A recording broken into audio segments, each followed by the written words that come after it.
Olá, caros alunos e alunas do curso preparatório Professor Luiz Carlos. Meu nome é Pedro Luciano e estamos estudando algumas questões especiais do direito penal. São questões muito importantes, não só na teoria, como também na prática. Nós também, oportunamente, destacamos o meu e-mail para que vocês, tendo alguma dúvida, fiquem à vontade para qualquer mensagem. Nós temos, então, o e-mail criminologiacritica@gmail.com. Repetindo, criminologiacritica, tudo junto, sem acento, @gmail.com. Nós, anteriormente, trabalhávamos com a estrutura típica dos crimes comissivos dolosos, tendo apresentado alguns dos elementos que compõem o tipo objetivo. Esse era um desenho que havíamos feito anteriormente e hoje, dando seguimento, trabalhamos, então, lembrando a todos que o tipo objetivo é composto pelo bem jurídico, sujeito ativo, sujeito passivo, verbo, resultado, nexo causal, lembrando que alguns crimes dispensam o resultado e o nexo causal, circunstâncias de meio, circunstâncias de modo, tempo, lugar. Quando avaliamos o tipo objetivo, também não podemos deixar de destacar que estes elementos se dividem em duas categorias. Nós temos os elementos chamados elementos descritivos, e em um segundo momento temos os elementos normativos. Qual é a diferença?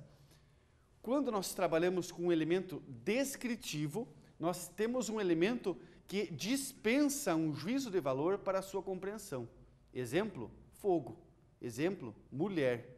Então nós temos a grande maioria dos crimes, a grande maioria dos elementos do tipo objetivo dos crimes dolosos, são elementos descritivos, que são elementos que dispensam um juízo de valor, sendo conhecidos pela simples percepção sensorial.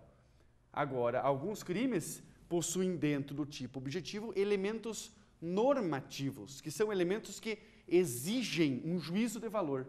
Então, eu sugiro para que vocês lembrem normativos, norma, porque a norma é um instrumento para a realização de valores na precisa lição de Metzger. Então, nós temos aqui elementos normativos, norma, são elementos que exigem um juízo de valor para a sua compreensão. Repetindo, elementos normativos são elementos que exigem um juízo de valor para a sua compreensão. Alguns exemplos simples para vocês. Coisa alheia, móvel, que nós temos no furto, no roubo, então a expressão alheia é um elemento normativo. Vantagem indevida, que nós temos lá nos crimes contra a administração pública. Vantagem ilícita, que nós temos no crime de estelionato. Então nós temos vários elementos normativos, mas mais uma vez destacamos que são em menor número que os elementos descritivos. Eu até faço referência a um exemplo que nós utilizávamos muito em sala de aula até 2005, que era a expressão mulher honesta, que tínhamos no 213, crime de estupro. A expressão mulher honesta era um claro exemplo de um elemento normativo, porque a compreensão do que se entende como mulher honesta dependeria de um juízo de valor do juiz. E claro que, ainda que essa expressão esteve no Código Penal de 1940 até 2005, a concepção de mulher honesta, nesse intervalo de tempo, mudou. E claro que isso depende também da mentalidade do julgador para avaliar a presença ou não da tipicidade. Então, nós temos aqui os elementos normativos. Eu até sempre destaco a presença dos elementos normativos porque são muito esquecidos, mas frequentemente cobrados. Até, inclusive, já encontramos uma questão de segunda fase que questionava e inquiria o aluno sobre o que, então, pedia que o aluno dissertasse, explicasse o que eram os elementos normativos do tipo objetivo dos crimes comissivos dolosos. Alguns, então, ficavam perplexos e assustados com a pergunta, mas é uma resposta extremamente simples, em que pese o enunciado ter 2 ou 3 linhas, a resposta era de meia linha, porque, revisando os elementos normativos do tipo objetivo dos crimes comissivos dolosos, são os elementos que exigem juízo de valor, ponto. Então, é algo extremamente simples, importante que vocês lembrem. Então, nós temos as breves observações a respeito do tipo objetivo e passamos agora à análise do tipo subjetivo. Bom, como nós estamos trabalhando com um crime comissivo doloso, o elemento subjetivo geral é o dolo. É o dolo. O Código Penal contempla duas espécies de dolo, em que pese também a doutrina apresentar algumas variações. Nós temos duas espécies do dolo, mas lembrando uma fórmula simples que o dolo é composto pela consciência e vontade da realização da conduta típica. Eu brinco muito com os alunos para que memorizem. Lembra-se do dolo, comando vermelho, CV, consciência e vontade. Consciência e vontade. Vejam que fórmula simples para você colocar na fichinha para você ler nas últimas horas antes da prova. Comando vermelho, né? Ou seja, consciência e vontade da realização da conduta típica. Mas devemos destacar que o dolo não é só a consciência e vontade. Vejam que todos nós estamos aqui com consciência e vontade, todos nós sabemos que estamos aqui, todos nós desejamos estar aqui, mas não estamos praticando um crime doloso. Então, é a consciência e vontade da realização da conduta típica. Destacando que, neste momento, quando avaliamos o elemento subjetivo do crime comissivo doloso, nós queremos saber se o agente tem consciência e vontade do que ele está fazendo. Ainda não questionamos se ele tem consciência de que o que ele está fazendo é ilícito, porque isso será trabalhado na culpabilidade. Então, agora vocês entendem a questão muito importante, que é a diferença de erro de tipo e erro de proibição, porque o erro de tipo vicia esta consciência, a consciência que o agente tem do fato, a consciência de um elemento fático.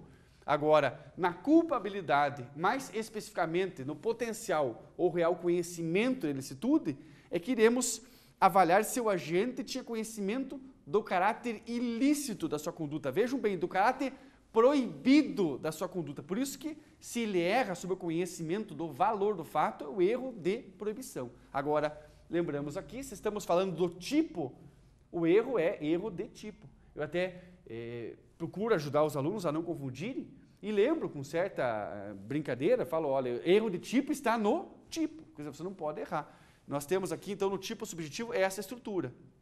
E o dolo vai se dividir em dolo direto e dolo eventual. Então, nós temos o dolo direto, você imagina, eu gosto muito de imagens. Então, nós temos aqui o dolo direto, uma consciência, uma vontade da realização de um resultado. Então, esse é o dolo direto, o dolo simples, quando a gente quis o resultado na redação do Código Penal. E o dolo eventual, que é a segunda modalidade, é quando a gente assume o risco. Então, eu faço a seguinte observação. No dolo eventual, existe uma dupla representação mental. Ou seja, o agente deseja um resultado, vamos por aqui C1, tem uma vontade de dirigir esse resultado,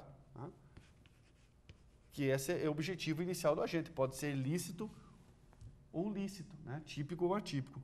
Mas o agente prevê como possível a ocorrência de um outro resultado. Vamos por ali C2.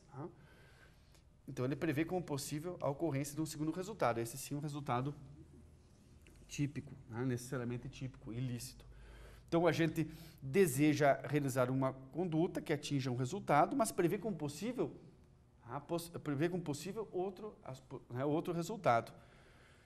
O agente não deseja diretamente a ocorrência desse segundo resultado, mas assume o risco, por isso que existe uma vontade também, mas é uma vontade secundária. Vamos pôr ali V2. Então, se o agente se dirige para a conduta, prevendo como possível um resultado, mas assumindo o risco, e esse resultado eventualmente ocorre, ele é responsabilizado a título de dolo eventual, ou seja, diante dessa segunda previsibilidade, ele tem a possibilidade de interromper a conduta, se não a desejasse. Mas, mesmo assim, ele prossegue.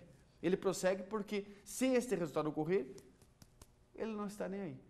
Como diz a expressão nos livros, tanto pior para a vítima. Então, esta é a situação que nós temos no dolo eventual. Claro, estamos fazendo apenas um breve resumo agora e muito mais poderia ser dito. Então, nós temos aqui a estrutura do tipo subjetivo composta pelo dolo. Então, consciência e vontade da realização da conduta típica. Se o erro recai sobre um elemento fático, o que nós temos? O erro de tipo. Qual é a consequência do erro de tipo?